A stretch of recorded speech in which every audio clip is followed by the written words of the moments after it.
Well, I'm excited this morning, one, because I get a week off from preaching, but two, because Daniel Giaz, the Giaz family, is going to come present what's going on in their ministry. They are our home missionaries, and meaning that we are their sending church, which is an awesome privilege and a opportunity for us to share in their ministry.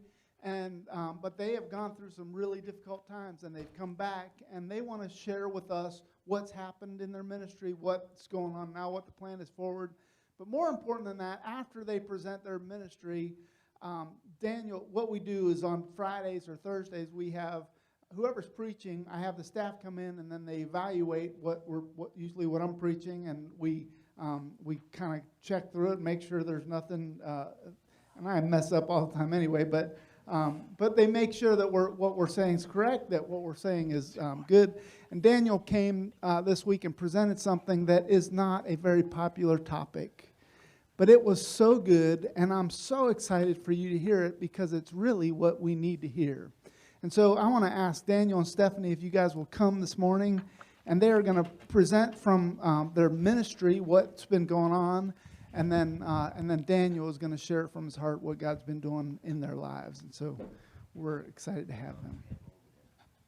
Thank you.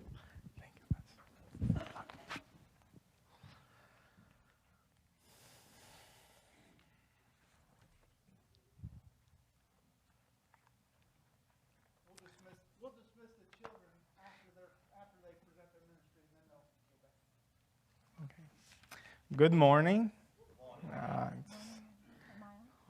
Hello. There we go. Hi.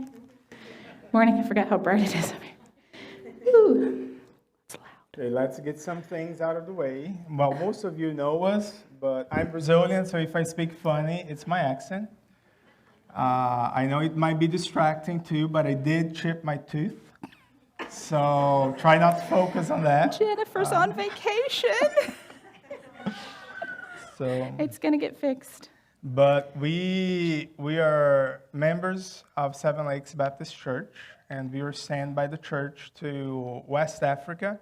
We were working in a country called Burkina Faso, a small country in West Africa between Mali and Niger. So it's the one kind of in the orange in the middle, it's orangish. Yeah, I'll trust my wife. I can't see that far without glasses. And I lost my glasses on the move, too. So That appointment is Tuesday. We're working on it.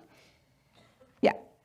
So Ethnos is our mission organization. Used to be called New Tribes Mission for like 75 years. So if you know of New Tribes, Ethnos, that didn't show up too well. Ethnos 360 is the new name. yes. So when we went to Burkina Faso, we went in 2013, we went with the goal of working with a small people group called Bolon. And we were able to get a piece of land in one of their villages and were able to build a house there. We finished building this house in January 2017. And we spent 8 days in this house. And we came to the U.S. to have our fourth kid, little Jojo. Surprise. If you see a little curly-haired girl running around. There she is in front center. But we only spent 8 days, and we were supposed to go back at the end of 2017, but then our mission asked us to wait till 2018. Then we went back in July of 2018, and we were not allowed to go into the house. The security situation in the region had become really bad. So they asked us to leave the country. We ended up going to Brazil. We spent about a year and a half in Brazil, and then COVID started, and then everybody else's life became like ours, turned upside down. So the school there in Brazil closed, and we came back to the U.S., but then we prayed, and we told the mission that we wanted to try and go back to Burkina again. So last year, in March, we were able to go back to Burkina. And we started ministering from town with the hopes that one day we would go back to the village. So God really blessed us in town. The previous picture was JoJo's school.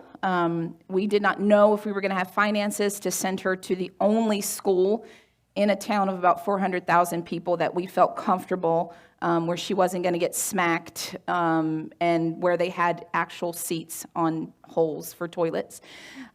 So she had a great time, and in this French embassy school, she got the only Christian believer as a teacher. So that also calmed this mama's heart. And the last couple months, she was even speaking French and really enjoying her multicultural classroom. And she loved going to school on the motorcycle. That was a great motivator for her to get her up and out of bed. She loved it. And with her little kitty bike helmet, it was great. Micah also attended Rift Valley Academy, our oldest son, and he graduated from there just last month. And that was a huge, huge blessing for him. We always said, even though it would be hard to send our kids off for high school, if they wanted to go and God provided the finances and emotionally they were enjoying it and growing spiritually, then we would try it. And so, with the exception of the year that we had to spend in Brazil, he attended there and graduated, and it was a blessing to see him graduate last year. And he is off to UNC Chapel Hill, for those who are curious, on Thursday. So pray for me. Okay, next. No, pray for him too. So, this was just a random picture of him getting a COVID shot because Kenya started requiring it to, ironically, enter and leave the country. So that was an interesting part, getting a COVID shot over there. Okay, next. So we prayed and asked God, okay, God, we're in town. What do we do? How do you want us to serve you here? And the biggest thing, of course, no-brainer, invest in the local church, see how they're doing, see what they see as needs. And one of the biggest needs in the Mennonite Association that we really gelled well with was a need for Sunday school in this little church. And you will see that this is also the church that you guys participated in helping with the VBS water project. So I did a Parents' Day. I just made up a name and said, hey, let's do a Parents' Day. Because if the parents aren't on board with Sunday school and asking the kids, hey, what did you learn? Then it's not going to work, because Sunday school's not a daycare. And so we really worked hard on that and getting the parents to see their need to follow up on their kids. And a lot of these parents may not even be believers either. And so kids sharing with their parents what they're learning too. So that was something that we invested in and had a good time with. And this is one of the Sunday school classes. So the church meets in a school that they started because they saw that as a ministry opportunity. Let's put a school in this neighborhood that's really unreached. And until we can build a building, we will meet in one of the classrooms. And so this is one of the classrooms that we're doing Sunday school in. And so just opening their eyes to, how to reinforce a lesson, how to motivate the kids, how to memorize verses, all those things. Yeah, so I got involved with the men's group too. It was really fun to see. Although they're always, as here, very busy, we would take some days. We were able to visit everybody in the men's group, see where they lived, and eat lots of food. It was a very fun day. On the first day of the year, they do a greeting, like all their friends. So as the men's group, we went to everybody's house, like this entourage of motorcycles, not big motorcycles, just like little mopeds. But it was very fun. It was very cool. And that was a question that Elijah had this morning coming to church. We were behind a motorcycle. He's like, Mom, why are they so fat here? Why are the motorcycles so big? But this was our porch. God bless us with a beautiful porch on our house there. And notice even a little porch fan on the top. I was super happy about that. And we also invested in, next slide, our pastors' families that that God put in our path. And this is a very, very, I'm trying to cry. It's a dear family to our hearts. When we first got to Burkina, we met this pastor. He was still finishing Bible school. And he started helping me with research among the Bolon people groups. We spent many days in the bush sharing a floor or a bed in somebody's hut. And we saw him graduate from Bible school. We saw him get married. We were there for his wedding. Then his first son was born. And then while we were there, she had miscarriages. She lost twins to something super simple here that would have been caught preeclampsia. And so when she was pregnant with this one, she asked us if we would name it, if we would name the baby. And that's a huge, huge thing over there. And Stephanie accompanied her during the pregnancy to make sure that the doctors were really following up and that she wouldn't have another miscarriage. So when the baby was born, they asked us to name the baby. So we named him Nehemiah, Nehemi, which means new beginnings. So almost like another opportunity. So I don't know, just really special family to us. And we also got to see families who we had also invested in years ago, graduate from Bible school and become a pastor and pastor's wife. And so that was really, really exciting. This family here, he was our first Jula teacher, one of the local languages.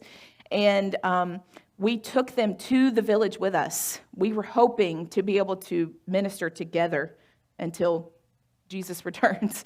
And we helped them get set up with a little bookstore in town to provide income for their family. Taught her how to make kettle corn, popcorn to sell, just different things over the years. And so when God called him to be a pastor, of course, we were so supportive and super excited. And so he is going to, they just recently moved. They finished school, moved out to a village, and are going to be starting a church. So also mentoring and discipleship is a huge part of just what we do. Our house is not ours, it's God's. And so it's always full of people. This guy from the village that we lived in for almost 4 years, preparing to move into our village, we've known this kid. He wanted to come to town to try and get a better job to help support himself and his family back in the village. Long story short, doesn't always work out. And he was basically emotionally abused by his maître, what do we call that? Teacher. He tried to go into sewing, which it's the men that sew there. It's not the women, because they're the ones who have enough intelligence to work a machine. Anyway, there's so many things. But so he was like, he calls me mama. He did from the time we were in the village. And he's like, I can't live like this anymore. Later, after he spent about 6 months living on our property in a room outside, he came to us and said, I was at the point, he's like, I know Jesus. He's like, and I was just ready to meet him. And we had no clue that it was to that point. So many good conversations with him, many good conversations and just discipling and mentoring and watching him grow in the Lord. And God has given him a beautiful voice. And he recorded his first song before we left. And that's how he wants to serve the Lord. He wants to be available in the church to sing at weddings and different things. So it was a blessing to see him grow. So with the people around us, this is Guillaume. He was a guard. He worked for a company, and then he came to work for us. He's not a believer. He's a Catholic, but he has problems with drinking, and we are trying to start working with him to have him know more about Christ and what Christ can do for his life, although he thinks he is a Christian.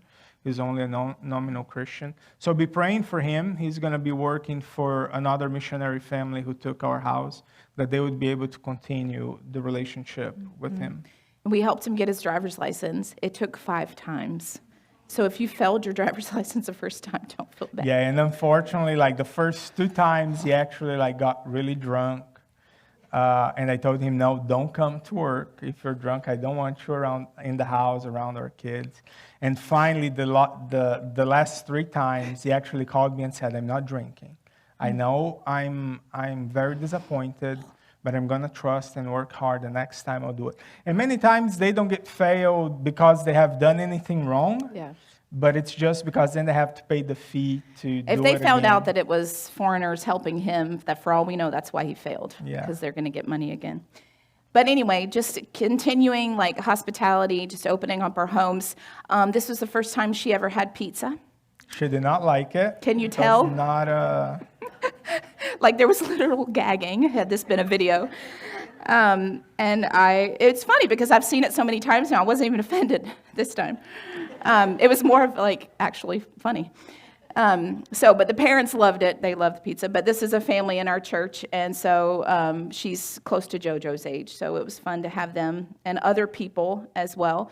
And so, of course, this is my boutique on the corner where we can get, quick ingredients for cooking, or sugar, flour with weevils. oil, Yeah. and things like that. So I got to know her, of course, because I'm like, awesome, you're not going anywhere all day. I can come and sit beside you and say whatever I want to say, and you just have to listen. But it is a major, hangout point. Mamas come up and they just talk about mama problems.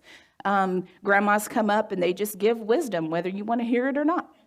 And so I got to know her, and again, she couldn't read, okay? She was illiterate, and she dropped those hints. And I'm like, okay, so she wants to learn how to read. And I knew that she was attending church. She's went to a Catholic church across town. And one day, it's a total God thing. I kept saying, I got to make time. And so I show up with a Bible. I show up on a Wednesday, and she had just she saved her money and bought that little Bible on that Sunday before. I came over on a Wednesday, and I was like, let's do this. She started crying. She said, I bought this Bible on Sunday. She's like, and I just asked God to send me somebody to help me learn how to read it. So here's a little clip. And she said her husband is not a Christian, he's a Muslim. And she said that when she arrived home with the Bible, her husband's like, what are you doing with that? You can't even read. And she said, but God is going to help me learn to read.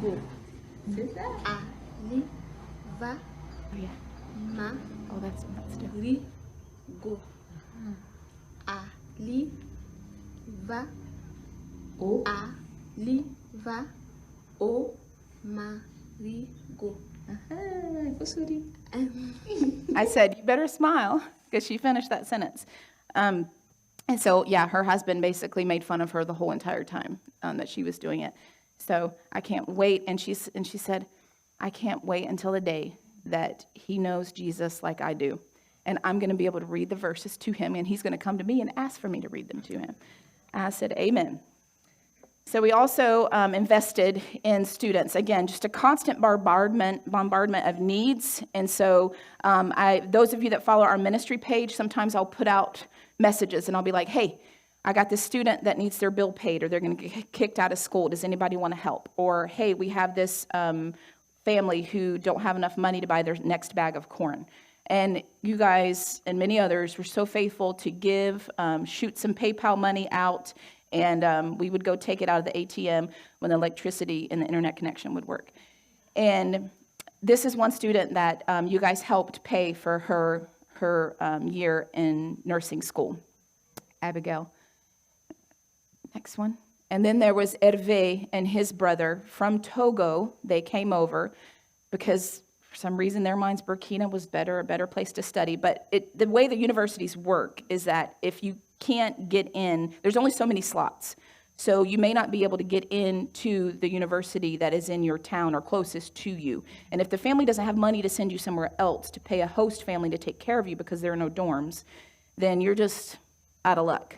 And so they came to Burkina because there were some openings, and our paths crossed through basketball, sports, and my dad actually sent some money over to buy them this food. They had no little stove. That's a little gas bottle and a burner, 2 burners, for them to make their own rice, so they don't have to try and go out and borrow or beg. And when he found out that his bill and even his brother's bill got paid, can you go to the next? Yeah. I had to, and I didn't even show you the whole picture. I had to get him up off the floor. His mom called me for the next week, just every day saying thank you. She's like, we don't have any way to pay for their school. So you are investing in their future.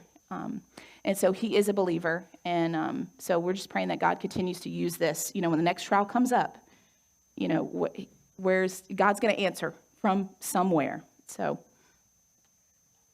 Yeah, we were also able to help some pastors, Mennonite pastors in villages. They placed 3 new pastors in the villages around the area that we lived. But then there's no electricity, there's no running water. We were able, with the funds that we had saved, and we're going to show pictures later, we're able to dig the well in our village.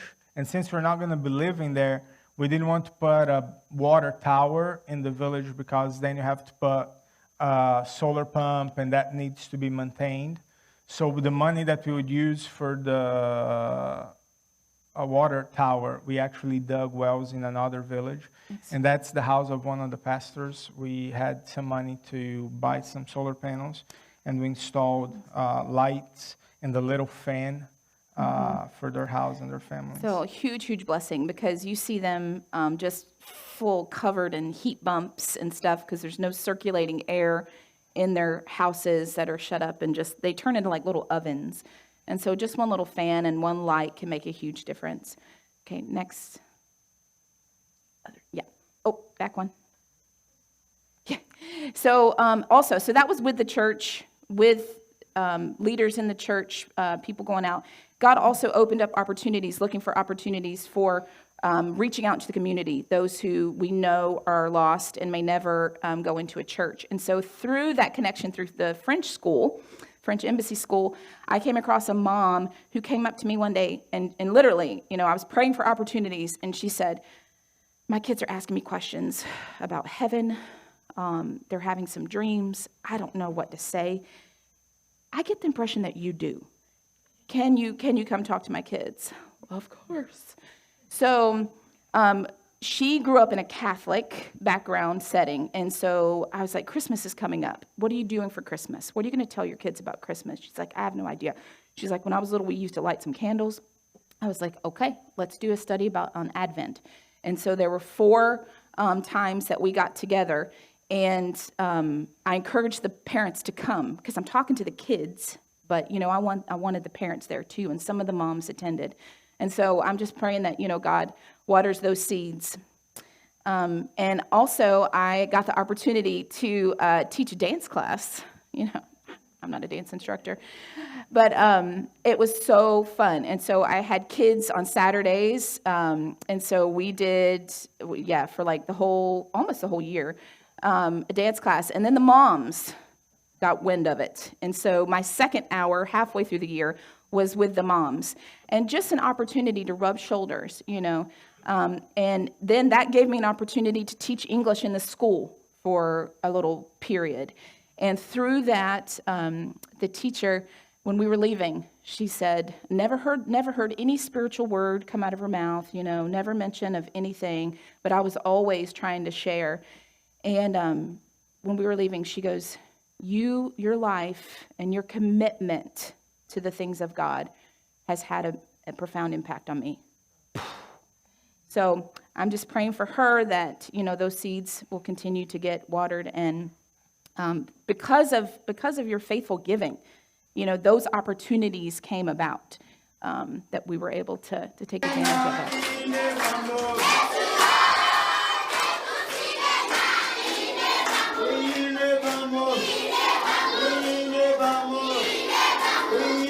You guys can't feel the heat in that room, but let me tell you, it was hot and stinky. And there are kids outside that you can't even see. So this song says, when I was too weak, God put me on his back and he carried me. Because that's how they carry their kids, right, on their backs. And we were able to invest in a kids club. This is a Brazilian, African, Burkinabe couple who, man, they love kids. He has a soccer ministry as well, and she has this teaching ministry, and that's their little daughter in the front. So many lives touched through that. And of course, you guys will recognize this.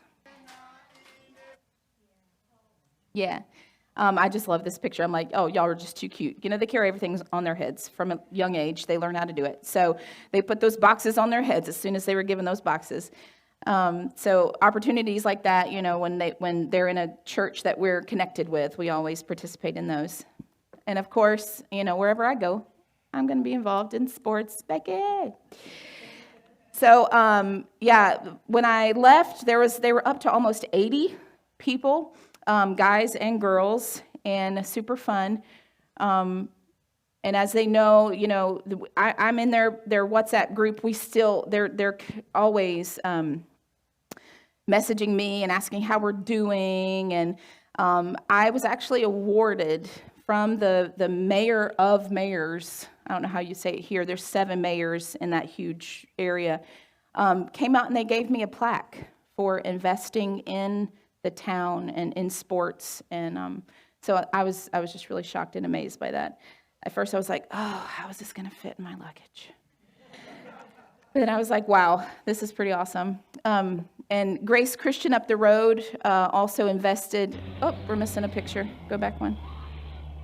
Grace also, okay, it's on my sheet. That's okay.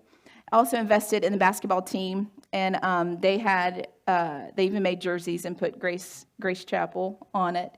And those little girls, they were so proud. Our town, for the first time ever, the girls won 2 trophies, first place. So. And then we wanted to dig the well in the village. And I told Stephen, like, it might take a few years because the security situation was really hard, and to find somebody who's willing to go there. And one day, another missionary called and said, aren't you guys wanting to dig a well in your village? And we was like, yeah. She's like, well, I have some people digging a well in our village, and it's not very far from your village. Do you want them to go there? And within, like, question of a week, we were able to arrange that completely. God opening the door, and they were able to go and dig the well, not just for us, but somewhere else for the Mennonite too. And as I said, with the rest of the money we had, we're able to dig a well in another village where the Mennonite have a little church. So that was a huge blessing. We wanted to have dug this well since 2018, but God opened the doors and we're able to do that. Like within a week, it was crazy. Yeah. So, and then you guys are going to recognize maybe some of this footage. Sometimes we can go to 2 or 3 days without water. When this happens, the students will leave class and go search for water off campus. There is also the issue of sickness. Drinking dirty water causes the kids to miss school due to sicknesses like typhoid fever and stomach viruses. Bringing town water will help our kids and teachers stay healthy.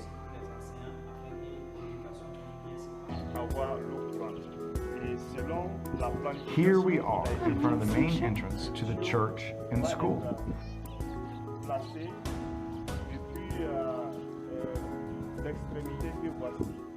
The solution to our water problem will come from pipes that will bring water in from the end of this path from behind the trees to the left.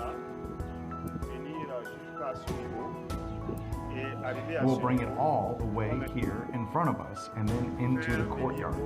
The distance is probably around 150 yards. You can watch as the GS children show us how far this distance is. And that was Nehemiah's dad, by the way. The baby that I just showed you. Jojo wasn't having it. JJ's like, I got this. Elijah's like, okay. Embarrassing my children.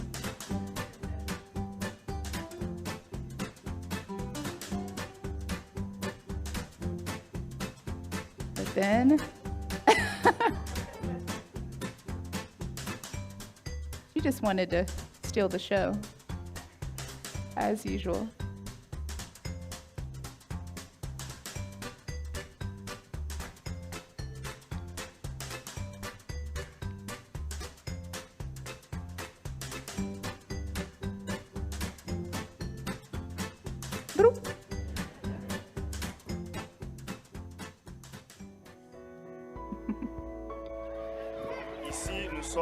un lieu et place de là où nous voulons bâtir. And you guys, this is a Here we prayer are request we want to in leave the with you guys. schoolyard on the opposite end where we want to build our church building. Our assembly, albeit small, has come together in faith to make these bricks by hand. These are the first faith bricks of our future church.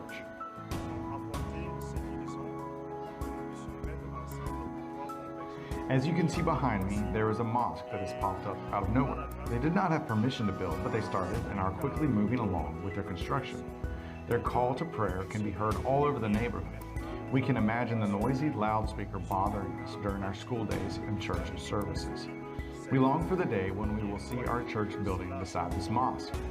We do not have room to grow in the classroom where we are currently meeting. Pray for the means to build a beautiful church here that will glorify God and be a light in this community.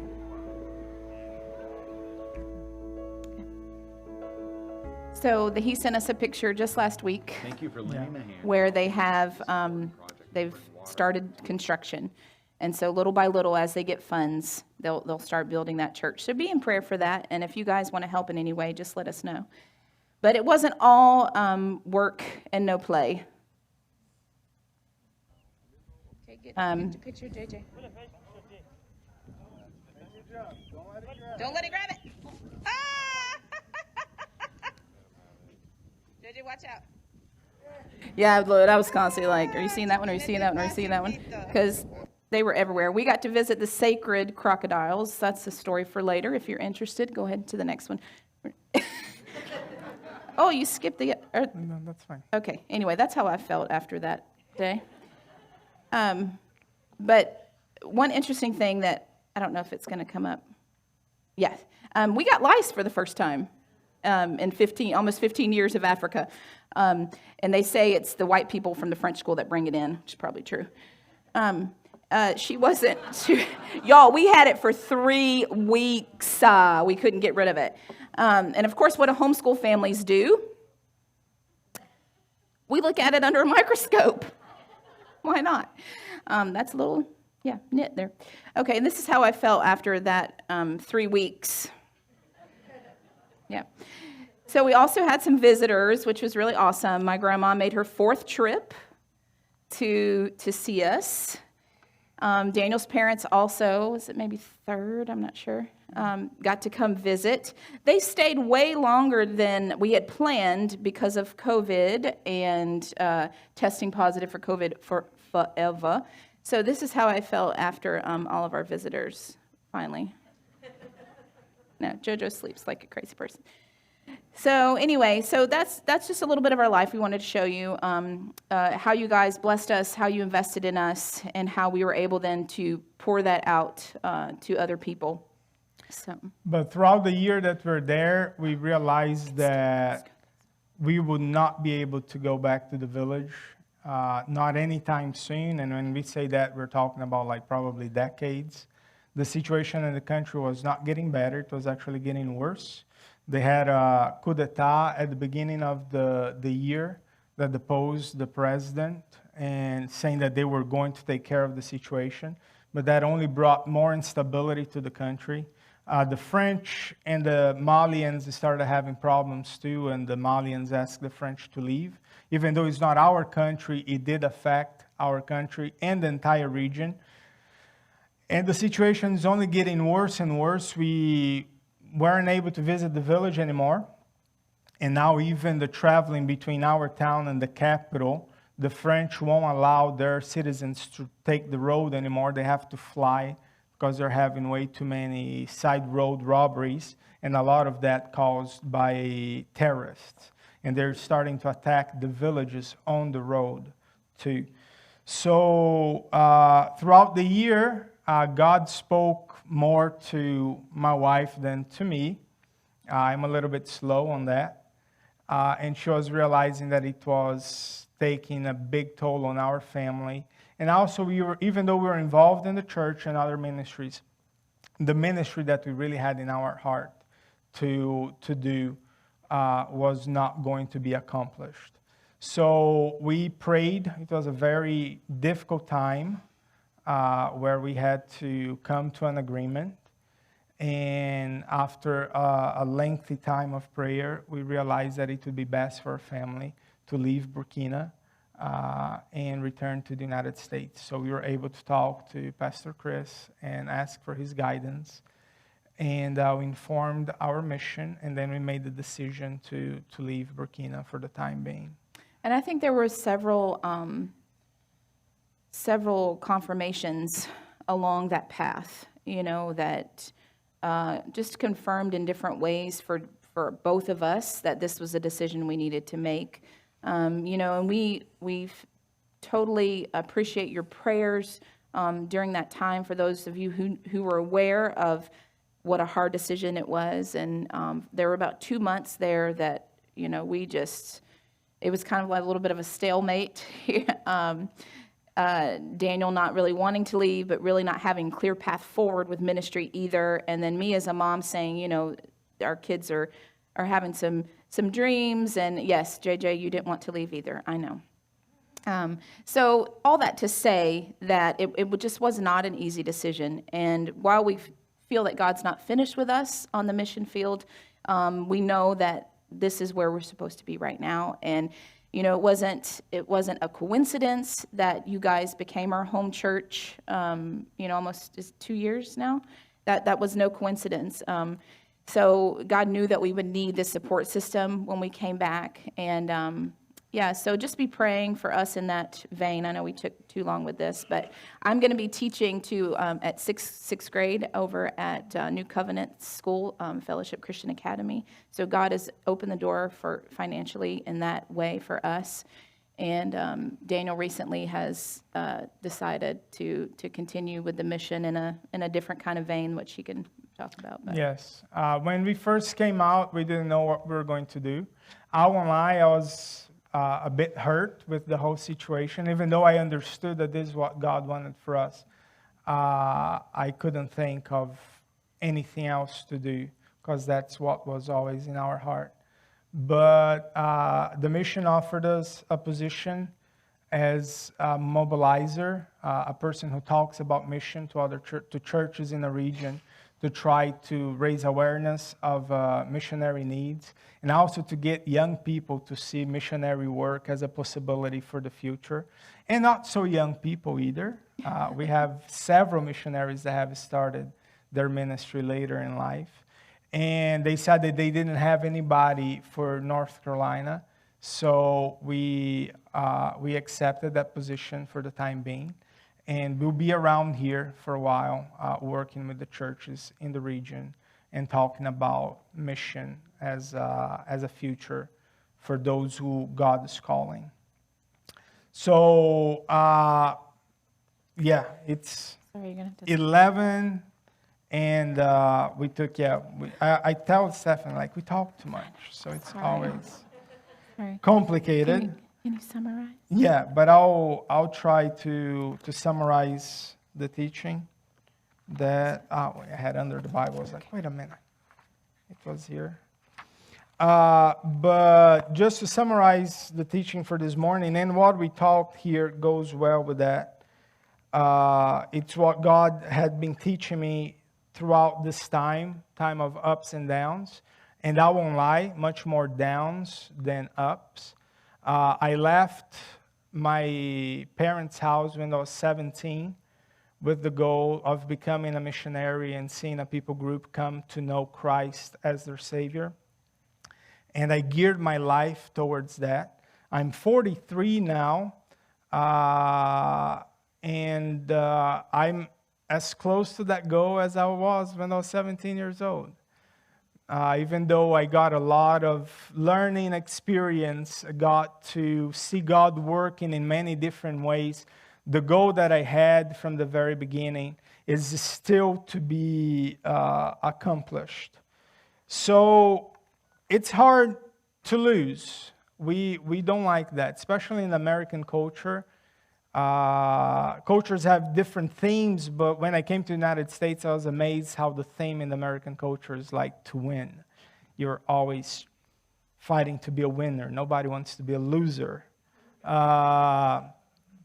And it was amazing to see that in the American culture, like people do believe that winning or losing only depends on their how much they apply themselves to it. They believe that if they make a plan, because failing to plan is planning to fail. Another thing that I learned in American culture too. In Brazil, they never told us that.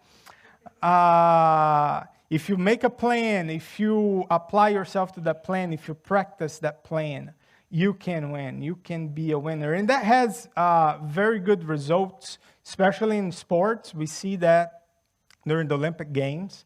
The United States is usually like all the way on top there. Growing up in Brazil, if Brazil got like 5 gold medals, we're like, yay! We would not look at the very top of those who have like 150, 200. In Brazilian culture, it was different. We were always focused on the fact that like you never know what's going to happen.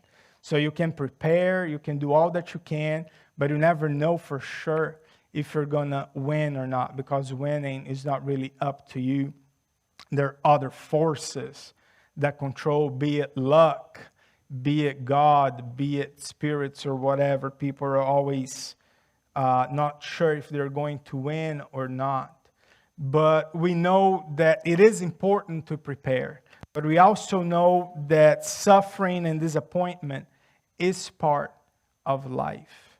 From Genesis, just if you read the beginning of Genesis, we see that God had a plan for man, but men chose to take their future in their own hands and they disobeyed God. And the moment that our great-great-great-great-great-grandparents disobeyed God, they brought suffering and disappointment into their reality. And since we are descendants of Adam and Eve, we are part of this reality now.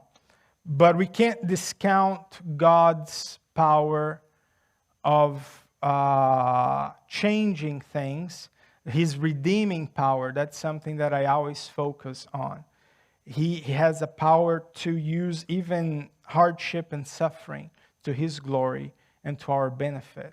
And even though Adam and Eve disobeyed God and they were cast out of the garden, we received the good news that He opened a way for us to have a relationship with Him in a place that's much better than the garden, because the garden was just at the foot of the mountain of God. God had to come down from His holy place to walk with them in the garden. But because of the sacrifice of Jesus Christ on the cross, we actually get to walk with Him.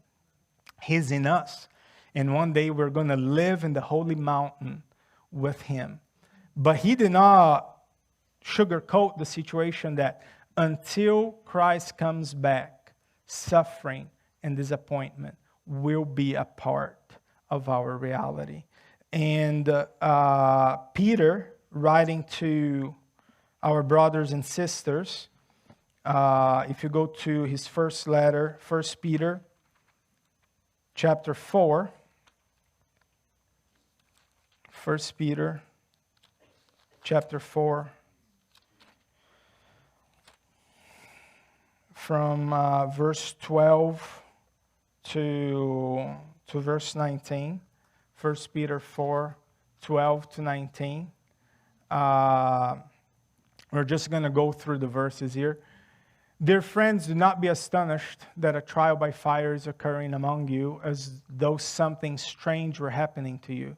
But rejoice in the degree that you have shared in the sufferings of Christ, so that when His glory is revealed, you may also rejoice and be glad. Verse 13 says, if you are insulted in the name of Christ, you are blessed because of the Spirit of glory, who is the Spirit of God, rests on you. But let none of you suffer as a murderer or thief or criminal or as a troublemaker. But if you suffer as a Christian, do not be ashamed, but glorify God that you bear such a name. For it is time for judgment to begin, starting with the house of God. And if it starts with us, what will be the fate of those who are disobedient to the gospel of God? And if the righteous are barely saved, what will become of the ungodly and sinners? So then let those who suffer according to the will of God entrust their souls to a faithful Creator as they do good.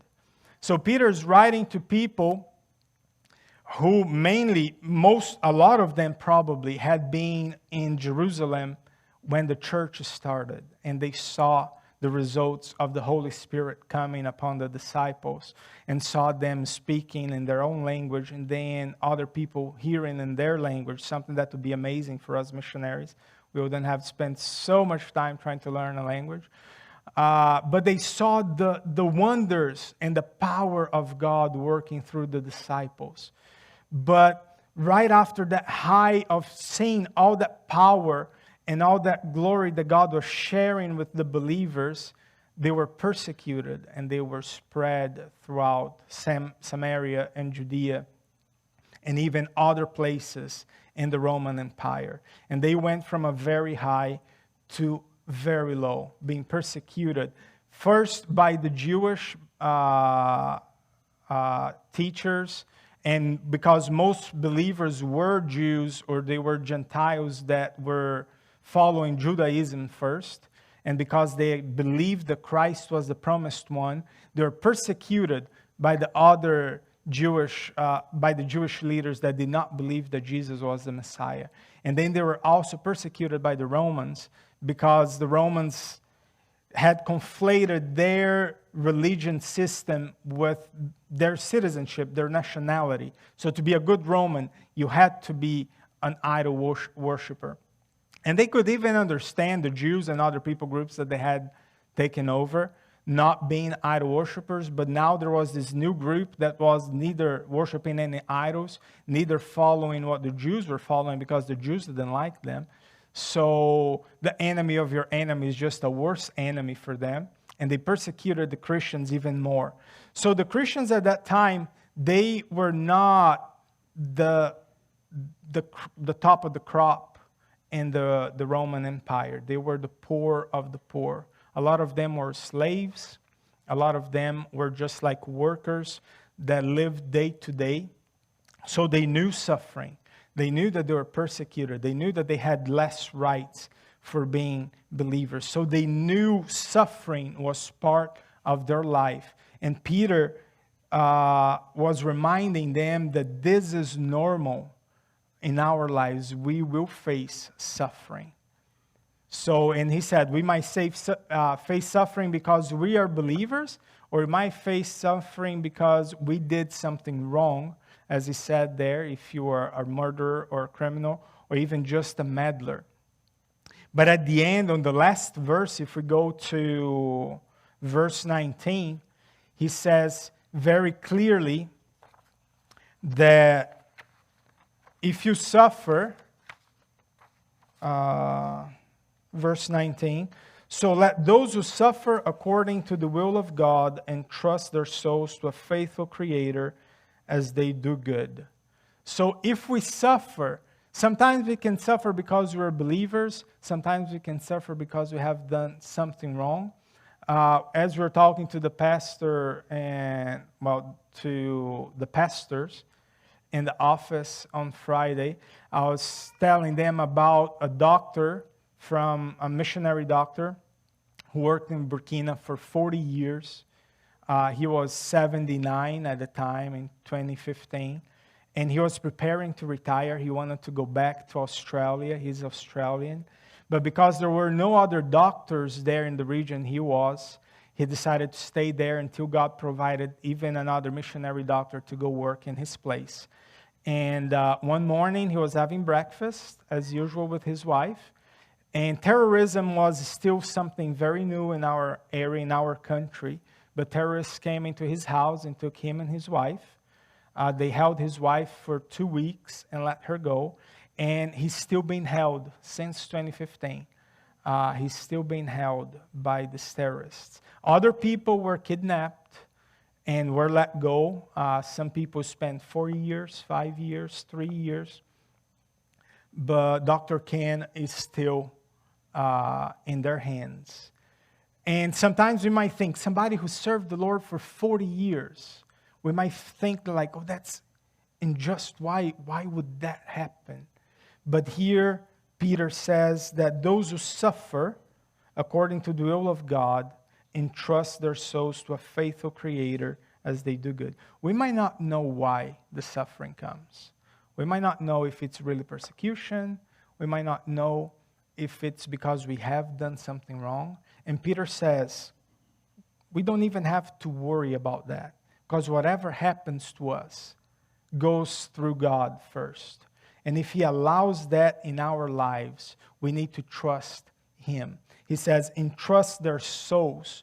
And it is pretty much like grabbing your soul and placing in God's hands during the trial.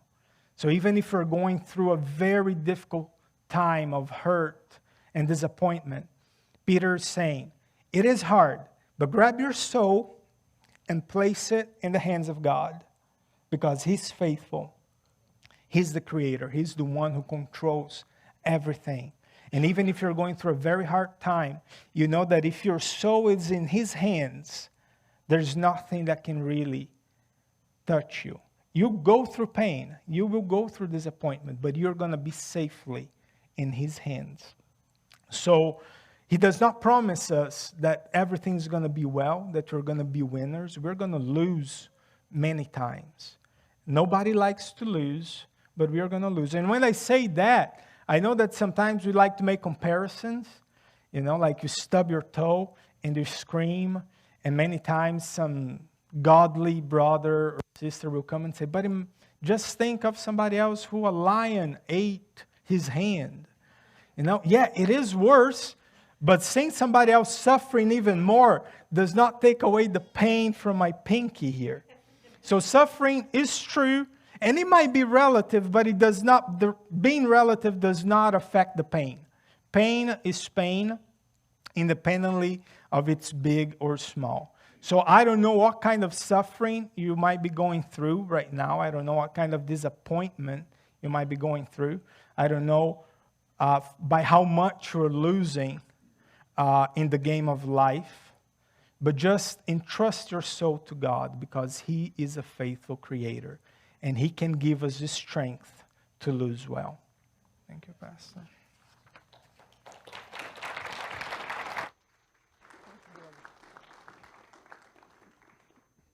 Amen. Children's church workers, I apologize. I thought we were going to dismiss, but I wanted the kids to be able to see what they're going through. And who knows, maybe God will call some of them.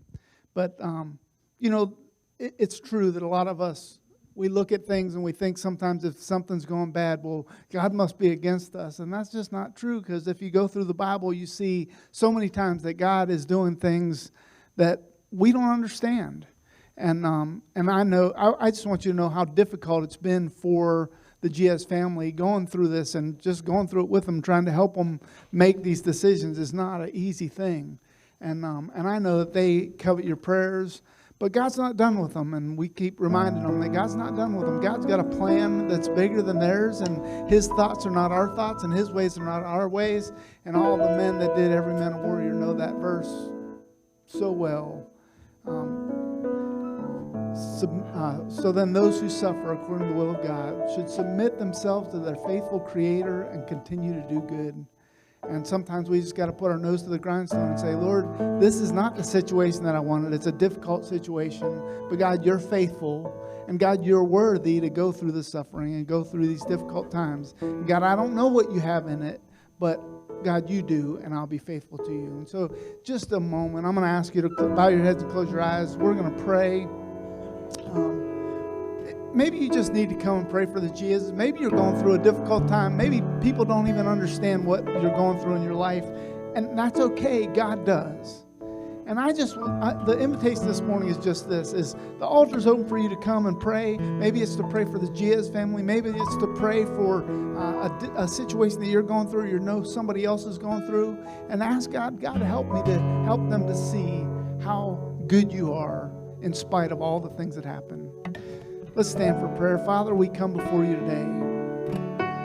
God, as we have this invitation, Lord, I know that Daniel wasn't able to get through the whole sermon this morning, Lord, but God, You are so faithful. And Lord, as we're about to sing, only trust You. God, we trust in so many other things, Lord, but we are called to trust in only You. And so, God, I pray that as we have this invitation, Lord, if somebody's struggling, Lord, and maybe they know somebody that's struggling, Lord, I pray, God, as we have the open invitation, Lord, just to come pray. Lord, that we'll pray for those who are suffering. Lord, there's suffering that's going on throughout the world right now, Lord. And God, I believe that there's going to be suffering coming to the United States, Lord, and coming to our people. Lord, we've turned our back on you for so long. And God, maybe we just need to pray for our country this morning, Lord. But whatever the need is, Lord, I pray that as we have this invitation, God, that you'll speak to our hearts. We ask it in Jesus'